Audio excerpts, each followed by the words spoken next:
의 말씀은요, 에베소서 2장입니다. 에베소서 2장 8절부터 10절입니다.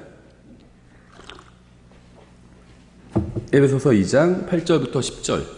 이 에베소서 2장은요, 특히 이제 8절과 9절은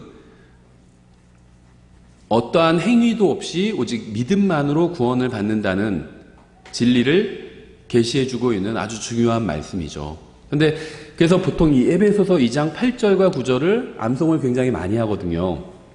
근데 에베소서 2장은 8절과 9절만 암송하시면 안 되고 10절까지 같이 보셔야 됩니다. 이게 하나의 세트예요. 그래서 저희가 오늘 에베소서 2장 8절, 9절, 10절 이렇게 세 절을 보도록 하겠습니다. 찾으셨으면 제가 받들어 읽겠습니다. 에베소서 2장 8절, 9절, 10절.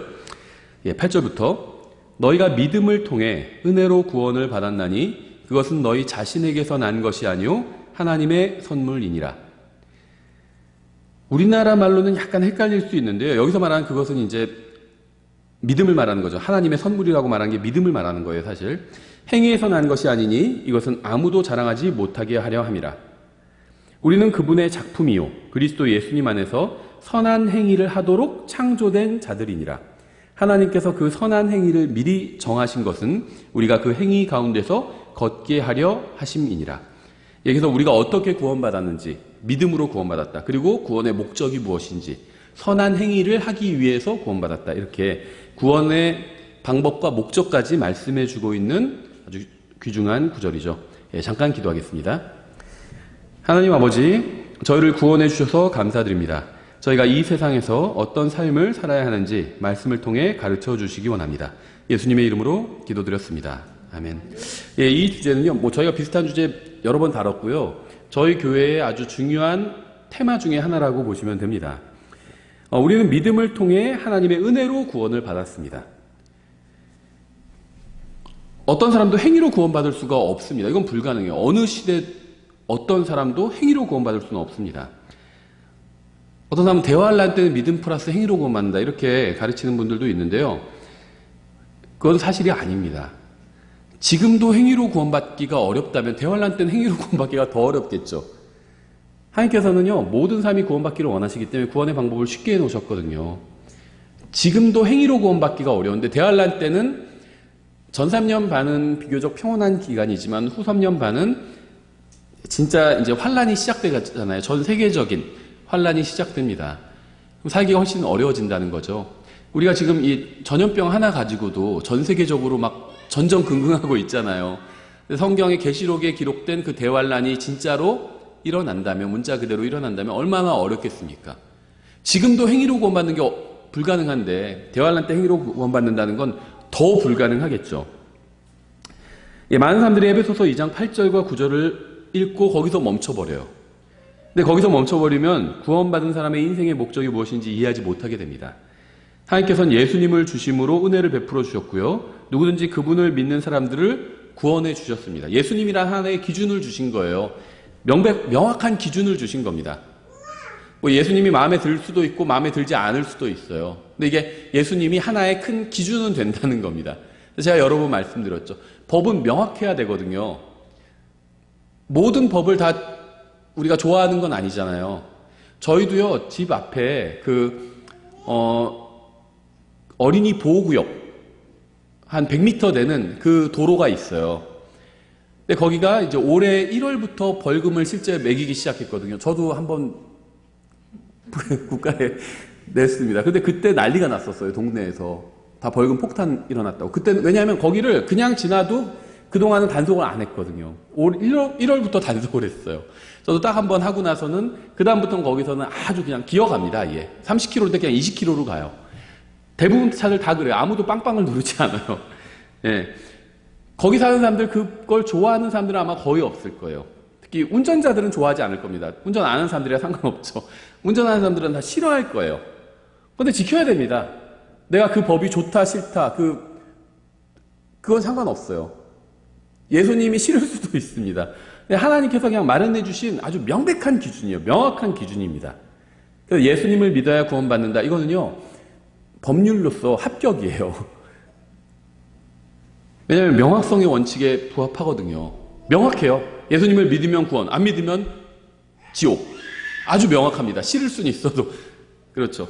시속 30km 이상이면은 벌금 8만 원이에요. 그것도 비싸요. 이하면은 벌금 안 물고. 명확합니다. 그게 싫을 수도 있어요. 그런데 명확하다는 거죠.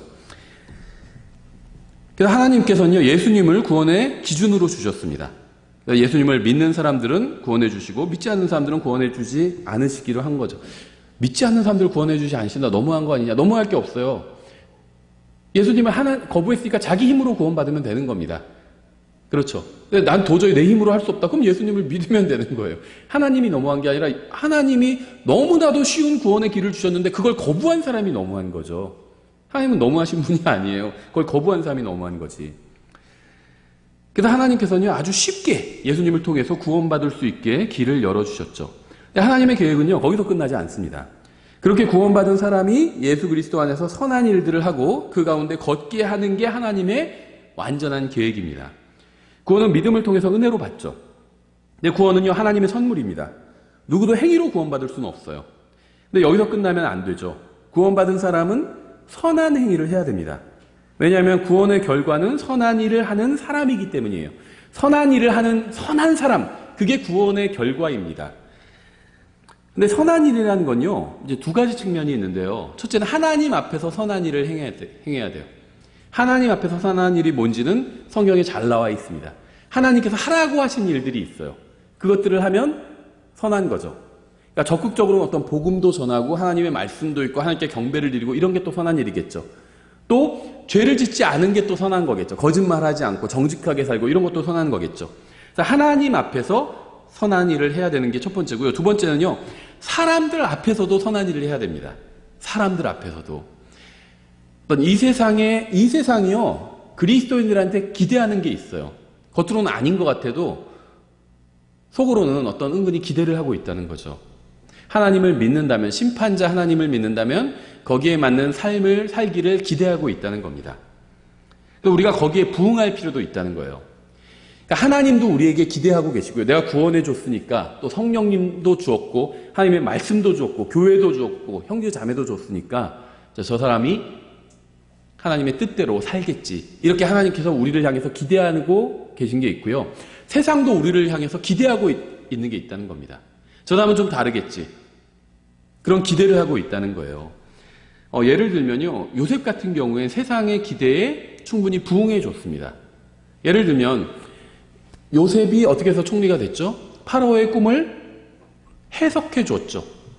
그러면서 총리가 되었습니다. 그렇죠? 근데 파라오의 꿈은요, 앞으로 이집트에 닥칠 일에 관한 그런 일종의 예언이었죠. 물론 하나님께서는 아브라함의 자손을 보호하기 위해서 그 예언이 담긴 꿈을 파라오가 꾸게 하신 겁니다. 근데 이제 그것만이 아니라 하나님의 말씀에 또 순종하고 따르는 사람들은 보호받게 하기 위해서 하나님께서 또 파라오에게 그 꿈을 주셨죠. 그래서 이집트 사람들은 요셉을 통한 그 꿈을, 그러니까 하나님의 계시를 받아들이고 하나님을 따르기로 결정한 거죠. 이집트의 왕 파라오가 다 악한 파라오만 있었던 건 아니죠. 요셉 시대의 파라오는 선한 파라오였습니다. 그렇죠? 그리고 영적으로 본다면 하나님을 상징하는 사람이었어요. 요셉은 그리스도를 상징하고. 그래서 그 파라오는 하나님을 따르기로 결정하고 요셉에게 전권을 위임해 줬죠. 그래서 요셉이 어떻게 했죠? 사람이 죽어서 하늘나라에 가느냐 지옥에 가느냐, 구약시대로 본다면 지옥에 가느냐 낙원에 가느냐, 이게 가장 중요한 문제죠. 근데 요셉이 그런 얘기만 하지는 않았습니다. 그렇죠. 요셉이 어떻게 하면 이 세상에서 목숨을 부지하고 사람들이 생존할 수 있는지를 방법을 가르쳐 줬죠. 물론 하나님께서 주신 지혜로 방법을 요셉이 가르쳐 준 거죠. 그러니까 이 세상에서 사람들이 생존할 수 있는 방법을 요셉이 가르쳐 준 겁니다. 그러니까 우리가 죽어서 하늘나라에 가는 문제도 굉장히 중요하죠. 가장 중요한 문제예요. 근데 이 세상에서 사는 문제도 중요하다는 겁니다. 또 이 세상에서 다른 사람을 또 도와주는 문제도 중요하다는 거예요. 요셉은 그 일을 했습니다. 그게 뭐가 중요합니까? 죽어서 낙원에 가는 게 중요하지. 이런 말을 하지 않았다는 거예요. 그래서 특히 킹제임스 성경 믿는 분들 중에서는요, 이런 문제에 대해서 착각하고 있는 분들이 있어요. 이 세상에서의 삶은 아무것도 중요하지 않다. 그리스도인이 그게 뭐가 중요하냐? 그렇게 생각하는 사람들이 있다는 겁니다. 근데 그렇지 않다는 거예요. 하나님 앞에서 선하게 사는 것도 중요하고요. 이 세상 사람들이 보기에 선하게 사는 것, 이것도 중요하다는 겁니다. 요셉은 그 기대를, 이 세상 사람들의 부흥을 만족시켜 줬다는 겁니다. 자기가 할 수 있는 한도 내에서, 신앙을 저버리지 않고 할 수 있는 한도 내에선 그 기대에 부응해 줬다는 겁니다. 근데 많은 사람들이 이런 사실을 모르고 있어요. 신앙생활 열심히, 한마디로 교회 열심히 나오고 헌금 열심히 하고 그런 신앙생활만 열심히 하면 되겠지. 세상에서는요, 전혀 선한 사람이라는 평가를 받지 못하고 살고 있어요. 막 더 독하게 막 살기도 하고. 그래서는 안 된다는 겁니다. 구원받기를 원하기는 하지만 예수 그리스도 안에서 선한 행위를 하며 걷기는 원치 않는 사람들이 있어요. 성경은 우리가 믿음을 통해서 은혜로 구원받았다고 말씀하고 있습니다. 성경은 우리가 하나님의 작품이라고 말씀하고 있어요. 성경은 우리가 구원받기 위해 아무런 선한 행위도 하지 않아도 된다고 말씀하고 있어요. 구원받기 위해서는 선행이 필요 없다는 겁니다. 근데 성경은 우리가 구원받고 나서는 예수님 안에서 선한 행위를 해야 한다고 말씀하고 있습니다. 그러니까 구원받기 위해서는 선행이 필요 없지만 구원받고 나서는 선행을 해야 된다는 겁니다. 선한 행위를 해야 구원받는 것은 절대 아닙니다. 하지만 예수님을 믿고 구원받았다고 하면서도 주님을 위해서 아무런 일도 하지 않고 사람들 사이에서도 선하다는 평가를 받지 못한다면 그거는 문제가 있는 거예요. 구원받은 사람은 주님을 위해서 살려고 합니다. 자신이 구원받았다고 하지만 주님을 위해서 살려는 마음이 전혀 없다면 내가 정말 구원받았는지 진지하게 생각해 봐야 돼요. 다른 사람들에게 일어나는 일이 왜 자신에게는 일어나지 않는지 생각해 봐야 됩니다. 성경을 보시면요, 사도행전을 보시면 구원받은 사람들은 다 복음을 전하고 하나님의 뜻대로 살려고 노력했습니다. 저는 지금 구원받은 사람은 어떤 죄도 범하지 않고 완벽하게 산다는 이야기를 하는 게 아닙니다. 구원받은 사람의 마음속에는요, 주님을 위해서 선하게 살고자 하는 열망이 있다는 거예요. 내가 어제의 삶, 일주일의 삶을 돌아보면 선하게 살지 못한 부분이 너무나도 많아요. 하지만 열망이 있다는 겁니다. 열망이 있어요. 정말 구원받은 사람의 마음에는 선하게 살고자 하는, 사람들 앞에서, 하나님 앞에서 선하게 살고자 하는 열망이 있다는 겁니다. 구원받은 사람의 마음속에는요, 주님을 위해서 살고자 하는 그런 마음이 있어요. 구원받은 사람은 주님을 위해서 살기로 인생의 방향을 설정했다는 겁니다. 구원받고 나서 한 번도 죄를 지으면 안 된다는 이야기를 하는 게 아닙니다. 죄를 지으면 안 되죠. 근데 죄를 지을 때도 있어요. 구원받고 나서는 영원한 것에 관심을 갖게 된다는 거예요. 비록 나약해서 죄를 짓지만 다시 주님께로 돌아와서 회개하고 자백하고 주님 앞에 나오고 또 영혼을 위해서 살고자 하는 그런 마음이 있다는 겁니다. 생각해 보세요. 자기가 구원받았다고 하면서 다른 사람들이 지옥에 가든지 말든지 상관하지 않는다면 이상한 일 아닐까요? 정말 하늘나라를 믿는다면, 정말 지옥의 존재를 믿는다면 복음을 전하지 않고 가만히 있지 않을 수 없다는 거죠. 구원받은 사람이 하나님의 일에 아무런 관심이 없다면 이상하지 않을까요?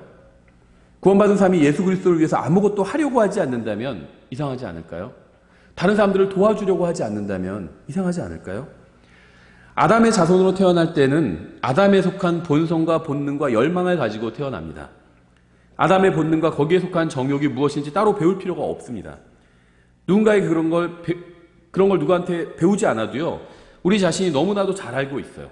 이게 바로 자연적인 출생, 첫째 출생, 육적인 출생의 결과이기 때문입니다.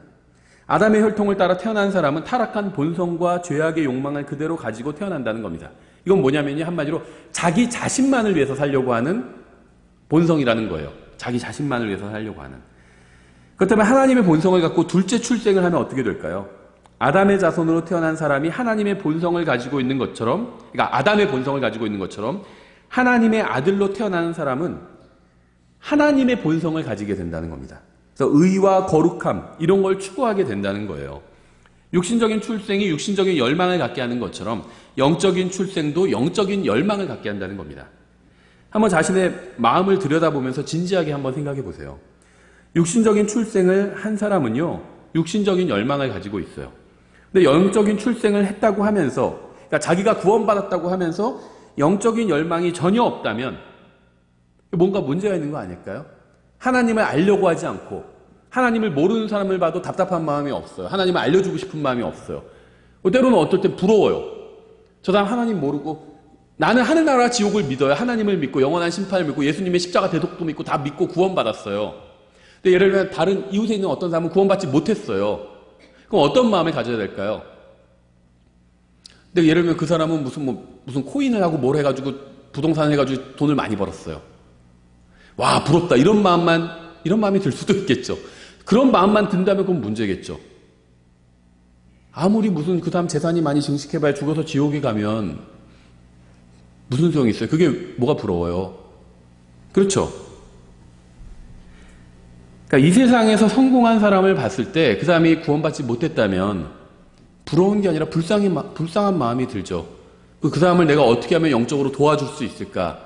이런 생각을 하게 된다는 겁니다. 근데 이런 생각은 전혀 하지 않고 그냥 부럽다. 저 사람 잘 먹고 잘 사는 게 너무 부럽다. 이런 마음만 든다면 그건 대단히 좀 이상하다는 거예요. 뭐가 잘못됐다는 겁니다. 구원받지 않은 사람을 보고도 불쌍한 마음이 들지 않고요. 복음을 전하고 싶은 마음이 들지 않고요. 또 하나님의 말씀을 읽고 싶은 마음도 들지 않고요. 그렇다면 자기가 정말 구원받았는지 한번 스스로 점검해 보라는 겁니다. 저희 교회에서는 여러 번 말씀드렸죠. 믿음과 지적 동의는 달라요. 지적 동의는요, 그냥 머리로 동의하는 겁니다.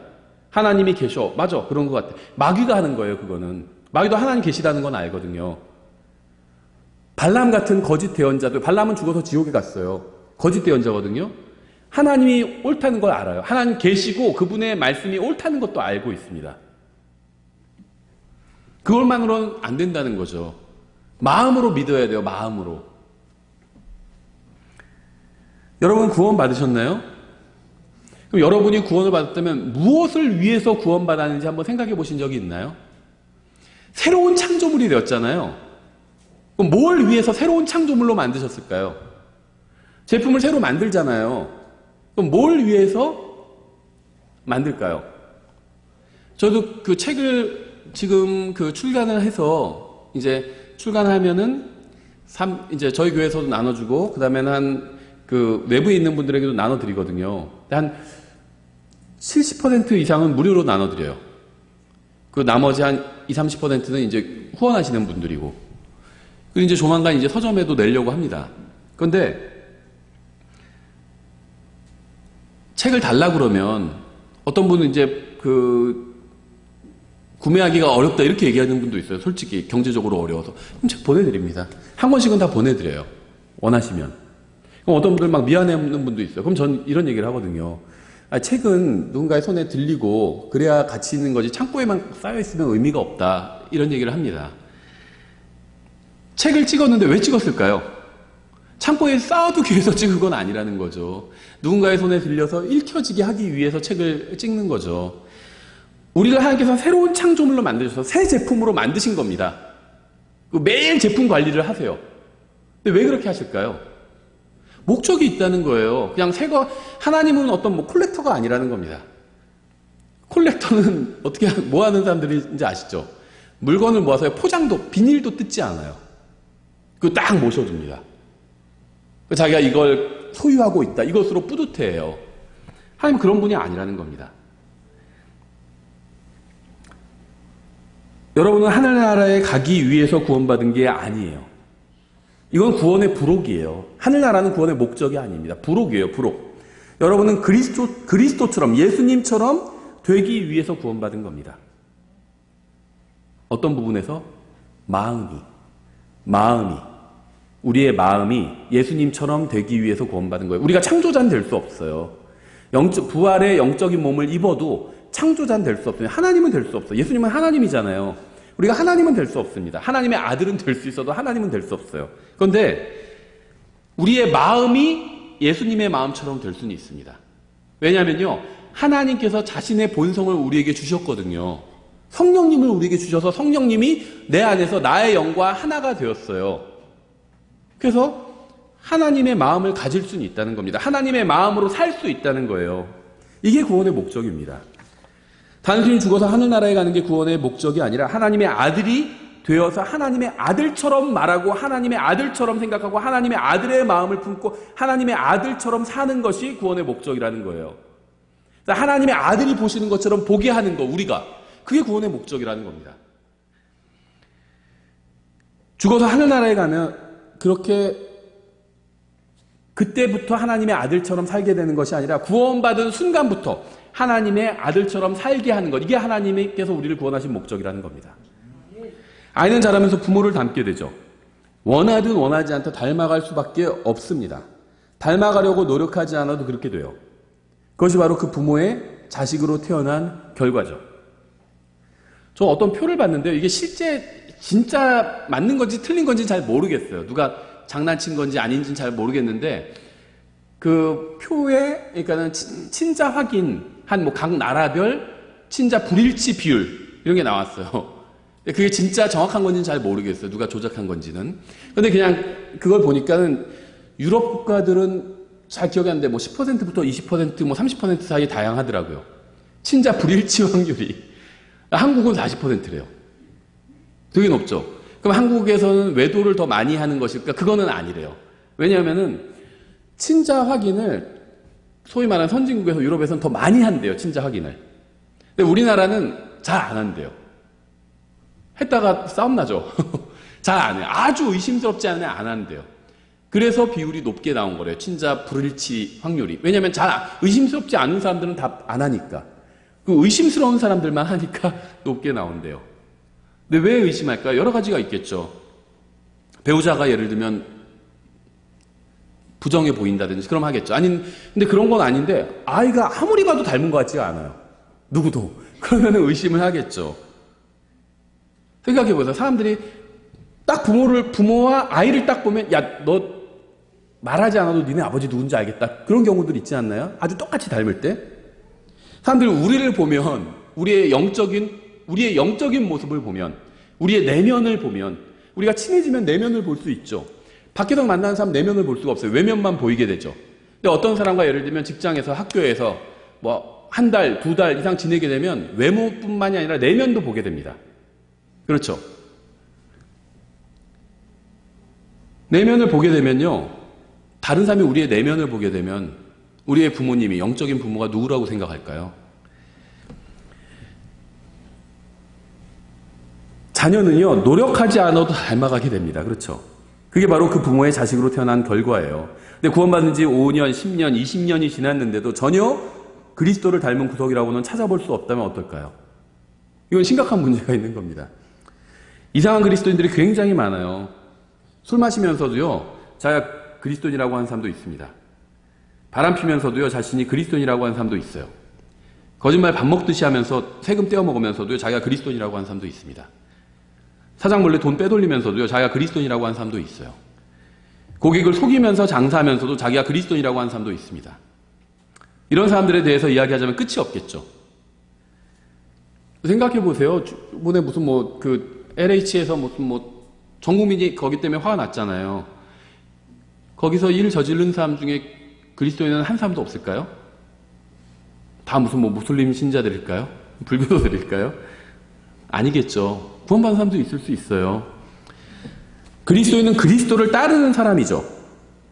사람들이 그리스도인이라는 말을 어떻게 정의하고 사용하든 이러한 사실은 바뀌지 않습니다. 구원은 공짜로 받지만 그리스도인이 되는 것은 공짜가 아니라는 거예요, 사실은. 그러니까 사람들이, 특히 교회 다니는 사람들이 잘 모르고 오용하는 단어 중에 대표적인 게 이 그리스도인이라는 단어예요. 한자식으로 하면 기독교인이죠. 저도 그냥 종교, 만약에 이렇게 써야 될 날 있으면 기독교인 이렇게 씁니다. 근데 사실은 우리가 그 말을 신중하게 사용해야 돼요. 기독교인, 그리스도인 같은 말이에요. 그렇죠. 한자하고 하나는 푸른 말이죠. 기독이 하나, 그리스도예요. 기독이. 성경에서는요, 구원받은 사람을 그리스도인이라고 부르지 않아요. 구원받고 예수님의 제자가 된 사람을 그리스도인이라고 부릅니다. 근데 누가 예수님의 제자가 될 수 있는지 아시죠? 자기를 부인하고 매일 자기 십자가를 지고 주님을 따르는 사람이 그리스도인이거든요. 그 사람이 예수님의 제자거든요. 사도행전 11장에서는 제자들이 그리스도인이라고 불렸어요. 그러니까 구원받는 것과 그리스도인이 되는 것은 사실 별개의 일이라는 겁니다. 구원은 공짜로 받아요. 근데 그리스도인이 되는 것, 다시 말하면 제자가 되는 것은 공짜로 되는 건 아니에요.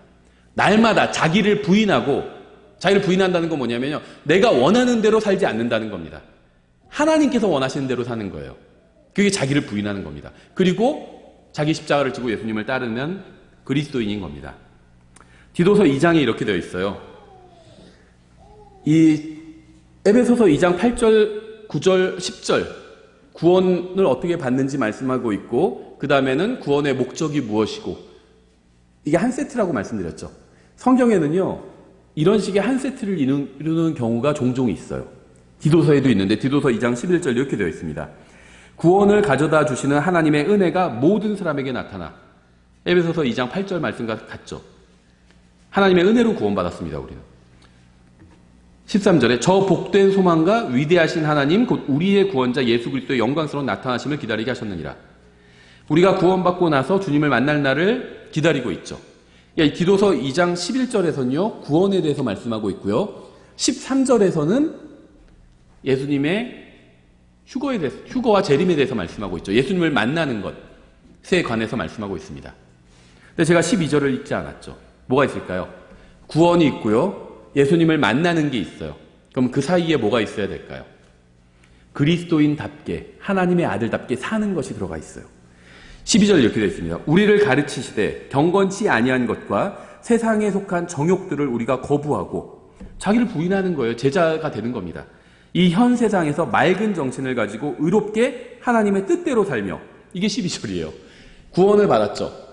그 다음에 하나님의 뜻대로 살아야 됩니다. 그리고 이제 예수님께서 이 세상에 다시 오시고 우리가 예수님을 만나는 거예요. 이게 성경적인 순서예요. 저는 은혜로 구원을 받았습니다. 그래서 이제 휴거돼서 주님을 만날 것을 기다리고 있어요. 근데 우리를 구원한 그 하나님의 은혜는요, 우리가 주님을 만날 것을 고대하게만 하지는 않습니다. 그 은혜는 우리를 가르쳐줘요. 우리나 주님을 만날 때까지 이 은혜가 가르치는 것을 배워야 됩니다. 그러니까 오늘 은혜 받았어요 하면서도요, 이 세상에서 하나님의 뜻대로 사는 것을 모른다면 은혜 받은 게 아닙니다. 제가 이 그리스도인, 기독교인이란 말을 사람들이 교회에서 많이 오용하고 있다고 말씀을 드렸는데요. 이 은혜라는 말도 사람들이 굉장히 많이 오용하고 있어요. 예를 들면은 설교자를 격려하기 위해서 오늘 설교 은혜 많이 받았어 이런 얘기 하죠. 충분히 이해합니다. 그렇게 말하는 게 뭐 잘못됐다, 나쁘다, 나쁜 의도로 말했다 이런 얘기를 하는 건 아니에요. 뭔가 뜻을 잘못 알고 얘기하고 있는 겁니다. 의미는 이런 의미겠죠. 오늘 설교 너무 좋았고 내 마음에 많은 감동을 줘서 내가 많이 감동을 받았다 이런 말이겠죠. 나쁜 말은 아니에요. 그렇죠. 설교자한테 격려하기 위해서 하는 말입니다. 근데 성경이 말하는 은혜는 그런 건 아니라는 겁니다. 이 세상에서 하나님의 뜻대로 살게 가르치는 게 성경이 말씀하시는 은혜예요. 그러니까 자기가 은혜를 받았다고 하면서 하나님의 뜻대로 살지 않는다면 그건 은혜를 받은 게 아닙니다. 그렇죠. 하나님의 은혜는요, 우리가 이 세상에서 어떻게 경건하게 살아야 되고 세상에 속한 정욕들을 거부하고 맑은 정신을 가지고 의롭게 하나님의 뜻대로 살아야 하는지 가르쳐 줍니다. 이렇게 살지 않는다면 은혜로부터 배운 게 없는 거예요. 은혜 받은 게 없는 거예요. 하나님의 말씀을 통해서 은혜 받은 게 없는 겁니다. 경건은요, 하나님처럼 하는 게 경건이죠. 경건이란 말이요, 우리나라 말로는 어려워요. 경건하게 살아야 돼. 그럼 어떻게 살아야 돼? 그러면 대답을 대부분 못해요. 영어로는 쉬워요. godly. 하나님처럼 하는 겁니다. 하나님처럼, 예수님처럼 말씀하고요. 예수님처럼 이 세상을 바라보고요. 예수님처럼 사는 거예요. 그게 경건이에요. 하나님과 같은 것입니다. 학생이라고 하면서도 학교에 다니지 않는다면 이상한 학생이겠죠. 이상한 사람이겠죠. 학생인데 교사가 누군지도 몰라요. 너희 선생님 누구야? 근데 중학생인데 몰라요. 그래. 1학기가 다 지났는데. 그건 문제가 있는 거죠. 너 요즘 뭐 배우고 있니? 근데 배우는 게 뭔지도 몰라요. 글쎄요, 모르겠어요, 뭐 배우는지. 이상한 학생이죠. 제대로 된 학생이 아니에요.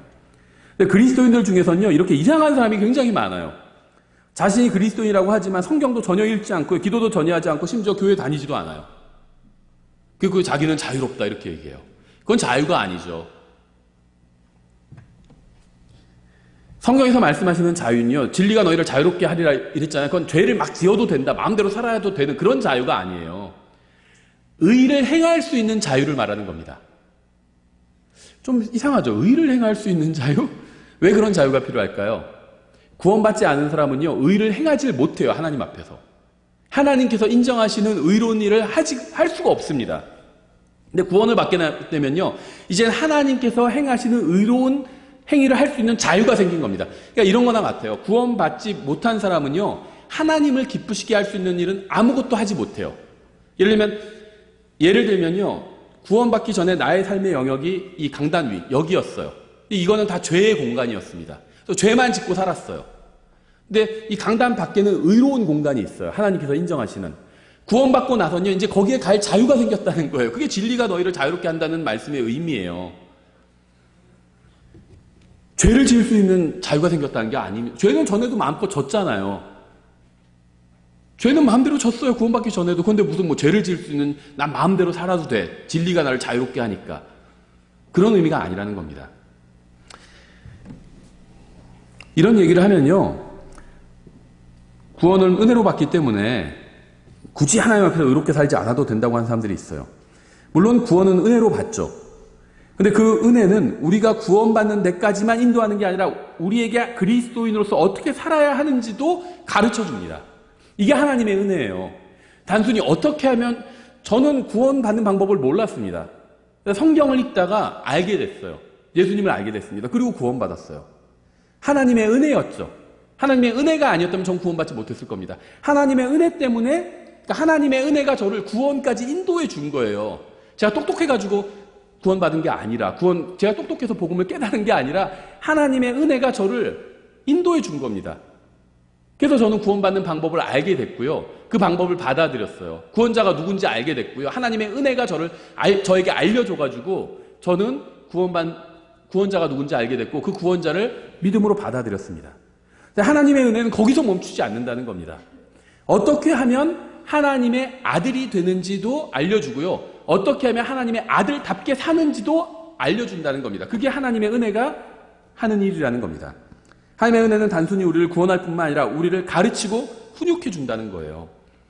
오늘날 대형 교회들은요, 사람들을 끌어들이는 데만 급급해서 구원받은 사람이 아무것도 하지 않아도 되는 것처럼 가르칩니다. 복음적인 교회들 중에서도 이런 교회들이 있어요. 그러나 사실 전혀 그렇지 않습니다. 성경은 구원만 받으면 그것으로 끝이라고 말씀하신 적이 단 한 번도 없어요.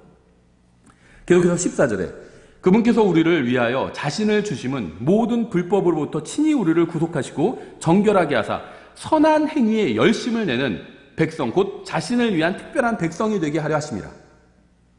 복음적인 교회일수록요, 선행에 관해서 안 좋게 말하는 교회들이 있어요.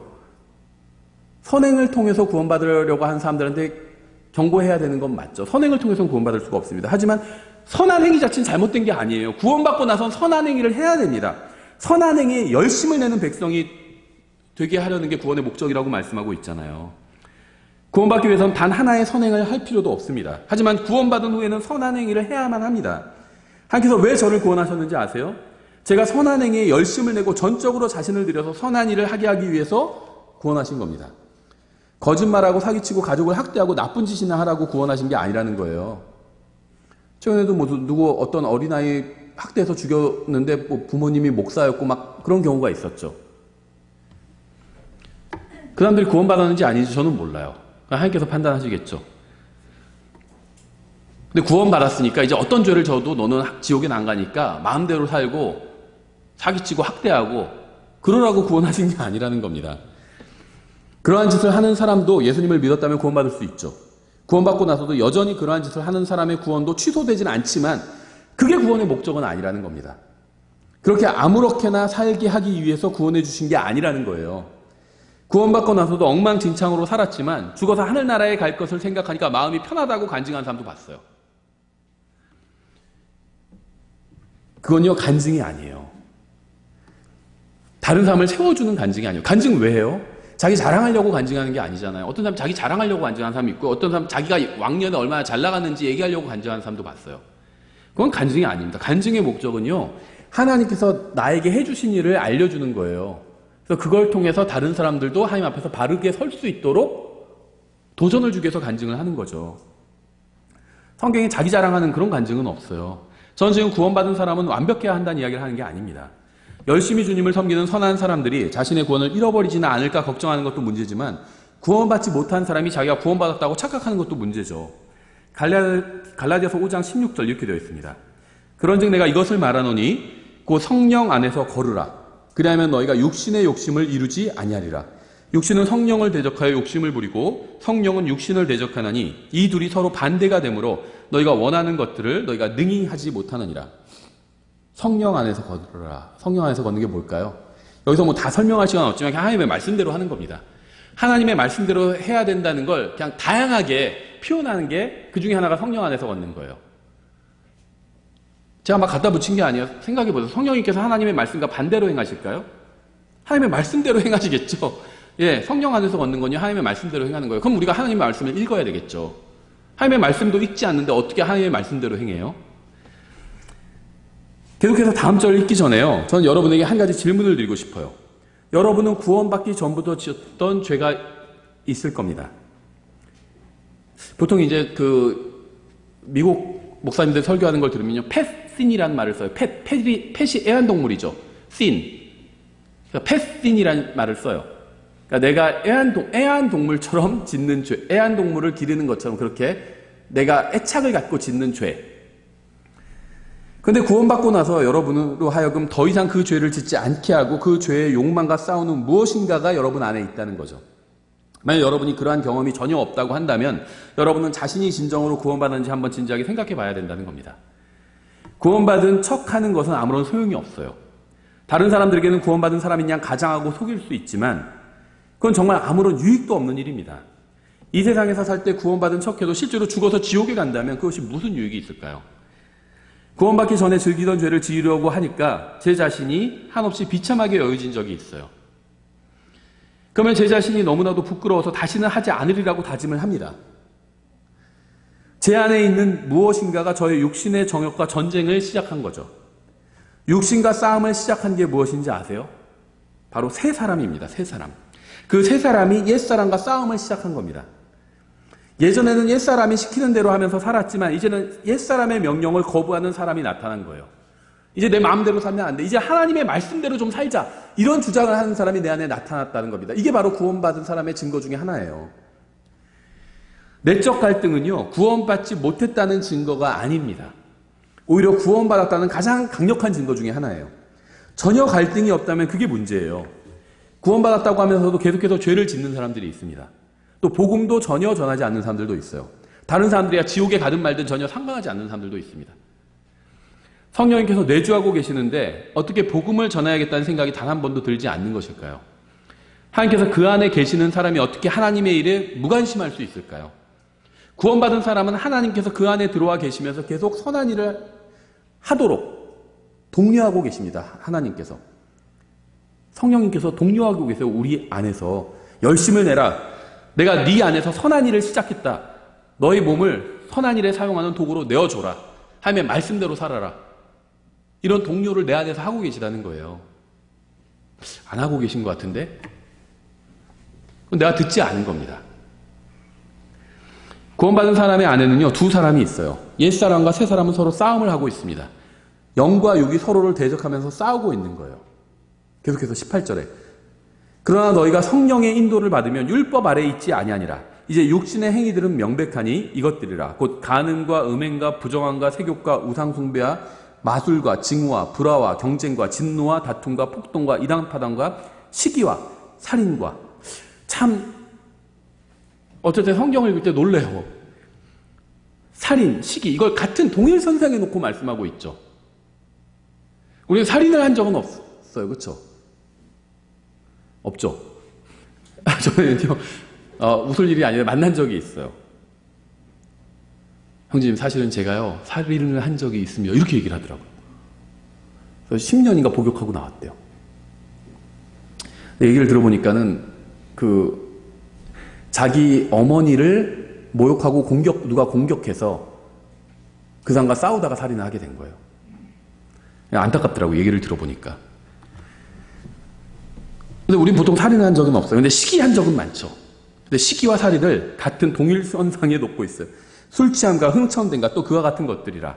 내가 또한 전에 너에게 말한 것 같이 이것들에 대하여 미리 너에게 말하노니 그런 짓들을 행하는 자들은 결코 하나님의 왕국을 상속받지 못하리라.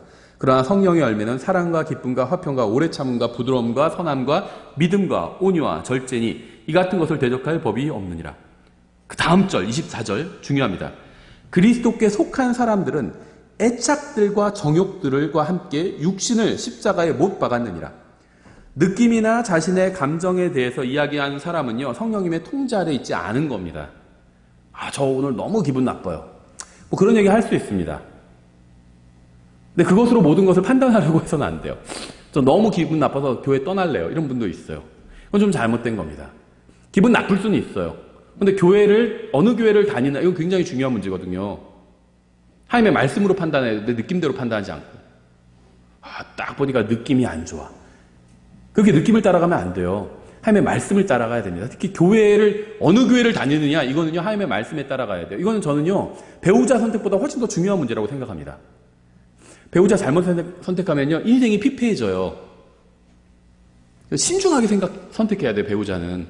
교회도 마찬가지야. 잘못 선택하잖아요. 인생이 피폐해집니다. 많이 봤어요. 교회 선택 잘못해서 인생 피폐해진 사람들. 성경은 구원받은 사람은 이 세상에 대한 애착이나 정욕이 없다고 말씀하지 않아요. 오히려 구원받은 사람도 여전히 세상을 사랑하는 마음이 있고요. 정욕이 있기 때문에 그러한 것을 십자가에 못 박고 자신의 삶을 주관하지 못하게 해야 한다는 겁니다. 구원받은 사람도 그러한 것이 있기 때문에 육신과 싸우는 거예요. 저는 지금 계속해서 죄를 짓는 사람은 거듭나지 못한 사람이라는 이야기를 하는 게 아닙니다. 저는 성경이 죄라고 말씀하고 있는 것을 물리치고 육신에 대해서 승리를 거두고 하나님을 기쁘시게 하기 위해서 어떤 노력을 하고 있는지 우리가 거기에 대해서 생각해 보자는 거예요. 만약 자신을 죄에 내어주거나 용납하거나 정당하거나 그 통제 아래 둔다면 구원의 영원한 보장을 느끼지 못할 수도 있다는 겁니다. 그리스도인은 항상 죄를 거절하고 죄에 대해서 완전한 승리를 거둔다는 이야기를 하는 게 아닙니다. 문제는 마음이에요, 마음. 마음이 무엇을 추구하고 있는지, 어디를 향하고 있는지, 이게 문제라는 겁니다. 하나님의 말씀을 읽지 못할 때도 있죠. 근데 마음이 사모해요. 읽어야 되는데 이러면 안 되는데 이렇게 추구하고 있느냐, 지금 그 얘기를 하고 있는 겁니다. 구원받은 사람이란 그게 있어야 돼요. 하나님의 말씀을 읽지 못할 수도 있죠. 바빠서, 육신이 연약해서. 그런데 그럴 때마다 하나님 말씀을 읽어야 되는데 내가 말씀대로 살아야 되는데 이런 마음이 있는지, 전혀 읽지 않았는데 마음이 편안해요.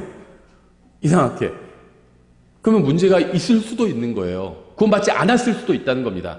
예수님을 구원자로 그냥 머리로 생각만 한 거예요.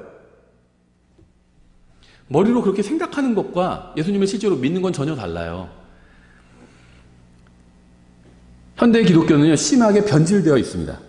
이 시대의 기독교인들은요, 예전에 짓던 죄를 모두 벗어버리는 것이 아니라 어떻게 하면 그 죄를 정당화하면서 즐길 수 있을지에 대해서만 몰두하고 있어요. 구원받기 이전과 똑같이 살아가면서도 그리스도인이라고 불리기를 원하고 있는 겁니다. 죄에 대한 승리도 없고 투쟁도 없고 그저 그리스도인이라고 불리기만을 원하고 있어요. 이 시대의 교회는요, 어떻게 하면 세상을 닮아갈까만 고민하고 있습니다. 그래서 교회 내에 카페를 차려놓기도 합니다. 이 세상 사람들이 교회에 쉽게 올 수 있게 하기 위함이라고 합니다. 그래도 교회 내에 술집 차리지 않은 것보다는 나은 것 같아요. 실제로 진짜인지 모르겠어요. 제가 미국에서 그런 교회가 있다는 얘기를 들었어요. 술집 교회. 교회 전체가 술집은 아니고요. 1층에 요즘에 카페 차리는 교회들 있잖아요. 하나 더 나가서 술집을 차린 겁니다. 그래서 딱 아주 잔잔한 그 복음성가가 막 이렇게 흘러나와요. 마실 때. 진짜인지 아닌지 모르겠어요. 저도 기사는 봤어요, 예전에. 하나님께 감사하게도요, 구원은 은혜로 받습니다. 감사하게도 구원은 믿음으로 받습니다. 감사하게도 행위로 구원받지 않아요. 그러나 구원의 결과 구원받은 사람의 마음과 삶은 변해야만 한다는 겁니다. 변하게 된다는 거예요. 이게 정상이라는 겁니다. 변하지 않았다면 둘 중에 하나예요. 구원받지 않았던지 아니면은 뭔가 심각한 문제가 생겼던지. 죄와 세상을 향하던 마음이 하나님을 향하는 마음으로 재설정이 되어야 된다는 겁니다. 그래서 죄는 멀리하려고 하고 하나님을 추구하게 된다는 거예요. 구원받은 사람에게는 이러한 일이 반드시 일어나야 되고 실제로 일어나게 된다는 겁니다. 구원받은 사람의 마음과 삶은 변화됩니다. 무엇을 하지 않는 것이 문제가 아니라 무엇을 새롭게 하게 된다는 게 문제의 핵심이에요. 구원받기 전에 즐기던 관심을 가지고 있던 것들이 있어요. 즐기던 것들이 있고. 하지만 구원받고 나서 주요 관심사가 변하게 된다는 겁니다. 구원받기 전에는 오직 자신만을 생각하며 살았지만 구원받고 나서는 하나님을 생각하고 다른 사람들을 생각하게 된다는 거예요. 다른 사람들을 보면요, 구원받기 전에는 저 사람 연봉 얼마지, 얼마나 벌지, 이런 것만 생각했는데 구원받고 나서는요, 저 사람은 과연 죽어서 어디 가게 될까, 이런 걸 생각하게 된다는 거예요. 난 다른 사람 봐도 그런 생각 전혀 안 들던데, 그럼 한번 자기를 진지하게 한번 하나님 앞에서 되돌아봐야 된다는 겁니다. 내가 정말 구원을 받았는지, 정말 내가 하나님 앞에서 죄인이란 것도 인정하고 예수님의 십자가 대속도 마음속으로 믿었어요.